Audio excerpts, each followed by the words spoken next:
back, everyone. Jade's like not a deep sigh. No, I'm good. I'm good. It's our monthly hobby wrap up. Monthly hobby. What's on the paint table? What did you? And yeah, I think we just want to do these. It's a type of video series we kind of wanted to always do for our YouTube channel because we're obviously both hobbyists and are always working on stuff. And but you know, algorithms and such. At least this is a place we can actually put this kind of stuff, and people will watch it or not, and we don't care as much. So nobody's watching. Yeah. So you want to start? Sure. What were you working on this month? I've been working on, so after I finished my Eldaru, because last month you showed off Beheroth and your Hawks, Hawks, right? and did you show them finished last month? Yes. You did, okay. Yes. Yeah. This month I'm painting, or over the last month I've been painting Radukar the Beast. Radukar. I think he has he has two versions. There's also the wolf or something. Anyway, this one I like the most. This is a great Soulblight Gravelords Age of Sigmar model.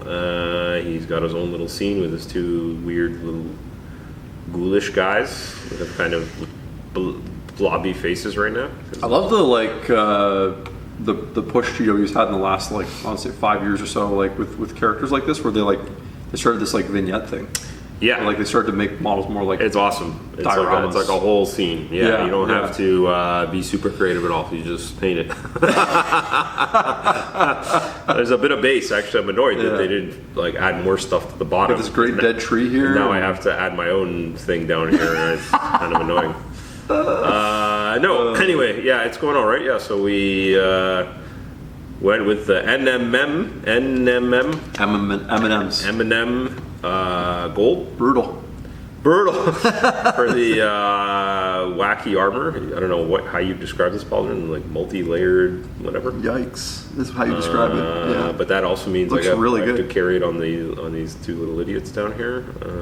But I really like it. Yeah, they're not so bad. It's you painted it a bit warmer than you know. Yeah, it's not like a yellow gold. It's like a warmer, orangey kind of gold. There's a bit of orangey in there. Yeah, I like it.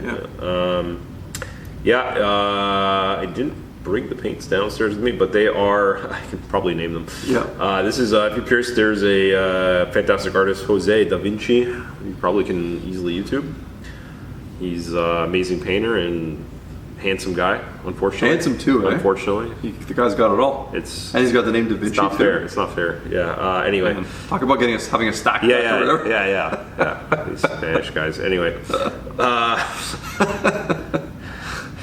Like, okay, you gotta win there too. Anyway, so his recipe there, it's I think in his video he's painting a Blood Bowl ogre player or something. Cool. Ogre player. Who has some, and they go, so it's Vallejo model color cavalry brown over black. So they start black with cavalry brown, and that's like the first sketching step. If I remember correctly, is cavalry brown a bit reddish? Yeah.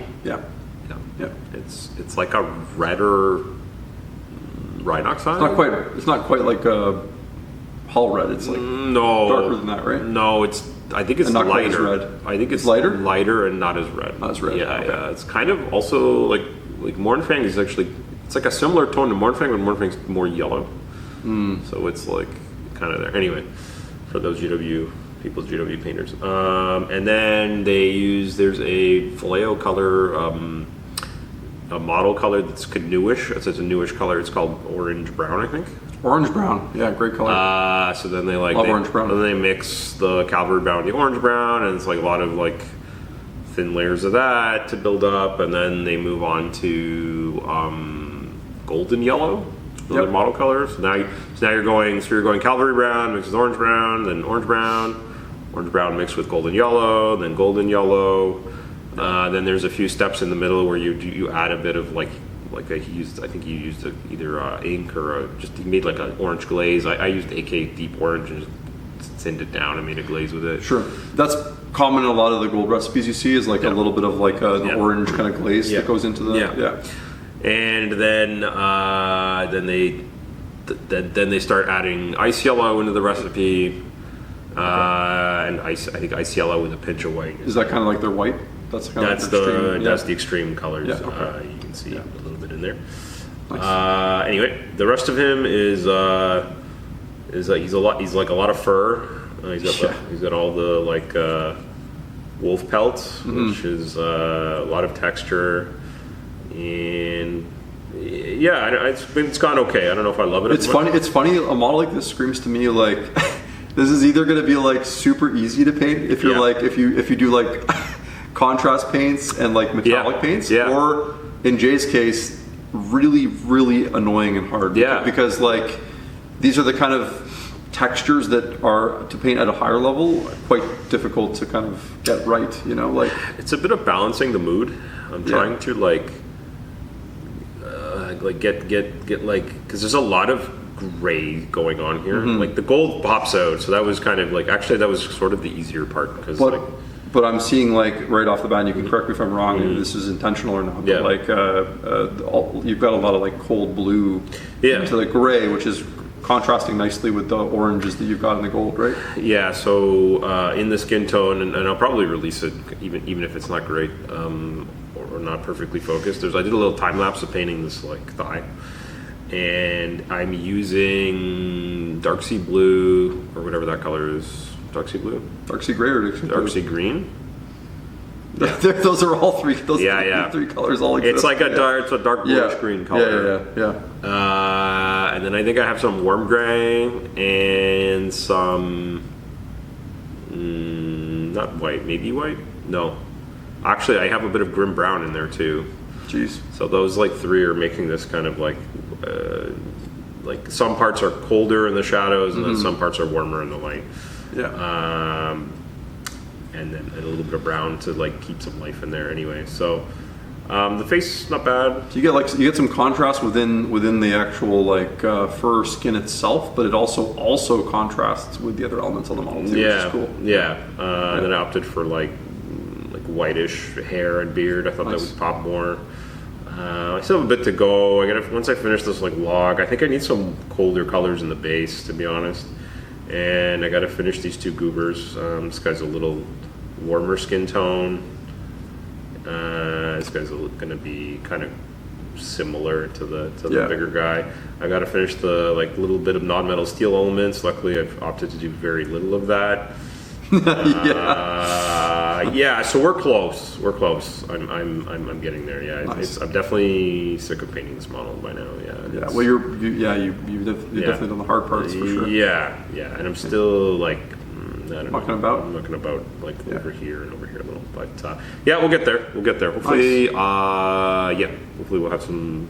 Another week, maybe. Hopefully not much more than another week. I hope. But when the store's busy and I'm busy at home, I don't get to paint as much, and that's not necessarily a bad thing. If the store's busy, then we're making money. So it's good. Anyway, so that's Radukar. What inspired you to like? Because this is the first model for your Soul Blights, right? He is the first mini for the Soul Blight. You're starting with a bang or whatever. With a bang. Everyone's like, why did you paint a skeleton? That's true. I think the real test is actually going to be a Blood Knight. Because there's a debate there whether I continue this gold on all the guarding and all the armor. Yeah, exactly. And then maybe I just stop. I just stop painting after that. I don't know what's going to happen there. That's fair. I feel like the skeleton or a tomb guard or whatever, grave guard guy, whatever, barrow guard. Yeah. Thanks, GW. Yeah. Or I might just start painting like foot vampires. Like I don't know. It's like so early days. I'm kind of like taking a very long-term approach with this, and I'm enjoying it. I don't know. I'm glad I started with this. I don't know why. Maybe. I don't know. It helps you get in the mood of like what the rest of the army could be, I guess. And plus, like you can be a little wackier on your characters. So like even if you're like.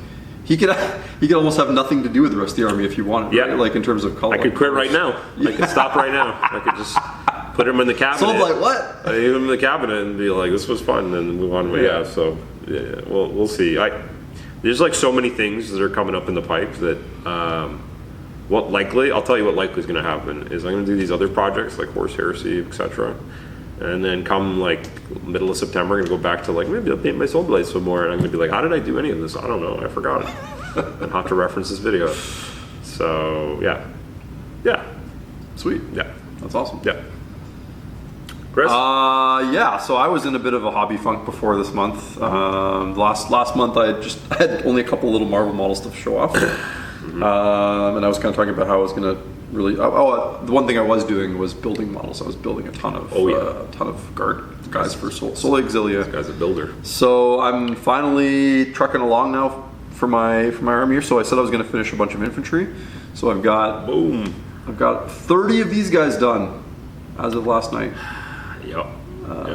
So the rationale behind this scheme Crazy. was they are an Auxilia cohort that's attached to the Word Bearer Legion. So typically with the Solar Auxilia, their armor patterns, like the armor parts that they wear, match their legions they're attached to. So I was basically using these guys as a way to kind of figure out how my word bearers are going to look more or less. Yeah. And the red was a little tricky actually. I fought it a lot in the beginning. I had airbrushed it and it really looked kind of washed out. I don't know if I showed it in last month's video or not after I airbrushed it. But there was a bit of like, I'm doing this next. Yeah. And we were like, whoa. And crazy. I had started with some of the darker kind of some of the darker reds, and I was like in my head thinking, oh, I got to keep it dark because the word bearers have a dark, sort of like slightly desaturated reddish look to them. And when I was kind of airbrushing them and then started painting them, I was like, it's kind of boring looking. So I'm like, how do I get this to look more vibrant and interesting without losing the tone, right? And without having them look like blood angels or like, that bright vibrant red. So I ended up with color wise I've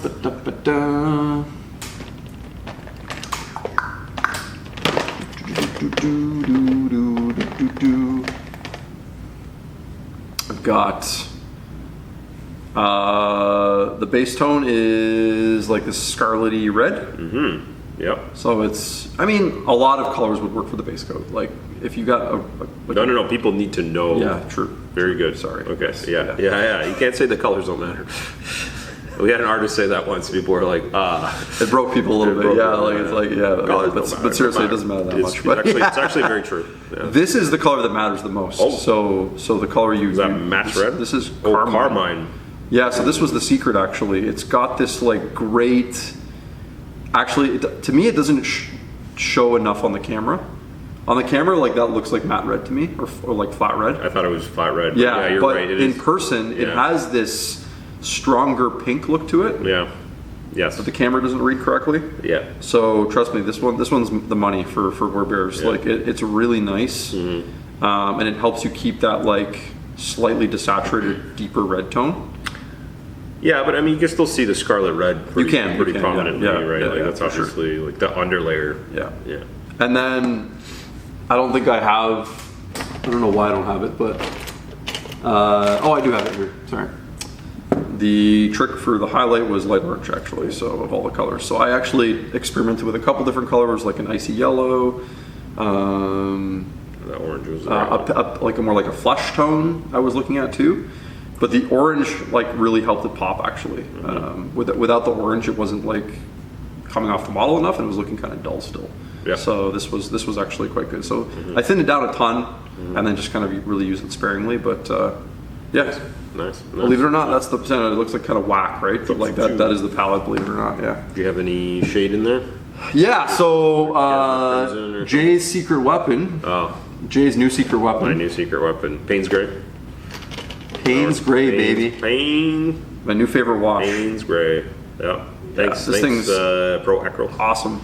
So good. It's like shocking that this isn't in every paint range, to be honest. It's what everybody wants out of their purple wash. Yeah. But like purple is usually too purple. Right. And I used to use Drukai Violet for everything too, or Drakenhof Nightshade, like both really cold colors. But this to me is it's the perfect mix of like it's purple, but it's also gray, and it's a bit washed out. So it's I slam this over the whole model. Oof. Like I was reckless with this thing. Yeah. So, Yeah, you can see it in the in the armor silver, and the metals. Yeah, And, yeah. it's a great color. Yeah, and their washes, you can go back on our wash video from a couple weeks ago. That's true. We showed that you can really slam it on and it shrinks up nicely, and it's kind of not too bad. So. Nice. Yeah, everything else is pretty simple. Like I wanted the red to be the focus, so I did like pretty much 2 steps on everything else. I just got like What are these paints, Vallejo black or whatever? They're black with a little anthracite gray highlight. Anthracite. Anthracite gray, which is a great color for those of you that don't know. This is like my go-to black highlight. It's like gray with a little bit of blue in it. Yeah. It's fantastic. Yeah, really good. And this, like the little dumb plume on its side or whatever? The dumb plume is just like a light turquoise over ocean blue, kind of Ocean. little accent color. Okay, there you go. Yeah. Nice. How did Nice you and enjoy easy. painting the gizmos on it, the castle on his back or Oh whatever? my god. Luckily, I just did it all metal or It's whatever. got his own light, and I don't know what this. Dude, it's crazy. There's What there's What is this there's supposed to, is that his ammo or something? little, who knows? I have no idea. It's crazy though, He's right? gonna dig something? Like, what? They've all got one though. So it's just I like the other one you had earlier. He has that and the totem. yeah, the totem. Then you get the Vox guy here, who's like also, he's got this little communications Yeah, right. he's got a whole, Yeah. So they're fun. You know what? Actually, they were more enjoyable to paint than like they paint themselves like pretty well. The light's not gonna glow. It's not going to glow. not on guardsmen or whatever. Sorry guys. Sorry. Light is not on. It's not glowing. off. Yeah. These guys Light is- don't have the budget for that. Light is off. The budget is not strong. Yeah. Yeah. So I have 30 of those dudes. So Yeah. we'll do lots That of was like well I'll do done. like an army showcase at some point. Getting like 30 of those guys maybe done, built and painted. painted, dude. Way bigger. Just in problem. time for the points to change. And I was like, I'm gonna have tons of fun with a single dude, and you're like, I'm gonna make 30 of these I'm gonna make my life hell or whatever. guys that you may, yeah. So the other part of the month, mostly this week, is I was actually teaching an airbrush class on Sunday, and I used this Leman Russ, which is part of the same army, Yep. as one of my teaching things that I was doing with it. So I was showing people how to essentially do like a 3-tone Yep. fade with the airbrush, Nice. and then how to like hit the different elements and like where the highlight should be, Yeah. low to dark and all this sort of fun stuff. Yeah, it's good. All the even- shapes even and in this stage, yeah. yeah. These tanks are interesting. Like, so I was showing Jay basically. So I was also teaching people how to use the masking Masking tape. which is a great tool. A little bit annoying on some of the textures, but you have to really kind of get it straight. But and of course Jay immediately is like, needs more stripes. Yeah. Yeah. It needs, it's one stripe is not enough. All the taping work be damned. We need more stripes, You right? didn't tape enough. Yeah. And I showed him on the box art, and he was like, "Oh, Yeah, it is on the box too. Yeah. So this looks. You're like thinking. You're looking at this. You're like, oh, Chris is well away here. Like this is basically mostly done because it's looking good or whatever. And you realize that like, oh, I got to tape off both sides and do the red. I got to tape it again and do a black stripe. I got to put decals for unit markings and stuff like that. And then the really deceptive thing is it has all this trim that's hiding. yeah." That's all going to be These little ribbon the gold things. color, and I got to paint Yeah. the tracks and all the Yeah. things and stuff like that, and it's then just probably time. throw an oil wash on it. So Yeah, but after that, it goes quick. I've got 4 of these basically Once at you this get step once you right get now. to Oil Town, this goes pretty good. So I think a reasonable goal for this month for me would be to finish my 4 Leman Russ Yeah. tanks, and maybe start airbrushing some other stuff. Nice. That would be hopefully a good goal, I think. Nice. Yeah. Very good. Very good. That is the month. That's what we did. That's what we're going to do. We're doing. Yeah. And our hobby group's still gearing up to do some Horus Heresy stuff in the fall. So yeah, what is July? You're doing more of that in July. What am I doing? Hopefully, I have some Horus Heresy rule books. Yeah, I that's can the thing, right? Start Actually doing making that. a list. If that, I mean, I assume that within the next 2 weeks that's going to happen. Hopefully, please. Otherwise, I don't know. Probably, I don't know. I have some Imperialis and we paint some little tiny models. That's the other part of this is I have the matching little You do. army that I'm going to paint in the exact same scheme right here. It won't be so bad. But No, it won't when be you have a bad, billion yeah. stance Yeah. guys, yeah. The problem is you do a few and you're like, that was easy, and then you Yeah. look and you have hundreds more. Like it's just You paint. Oh, I painted a battalion of tanks. Yeah. That's 300 points or something. No, You're like, yeah, oh my god, I have it's nothing. Yeah. So we'll see. We're also figuring out. With the group, we're figuring out like terrain, and we're actually going to need to build and paint for that, so that we actually have some tables to play on that are like Horus Heresy themed. So that's kind of where we're at right now. Cool. Pretty cool.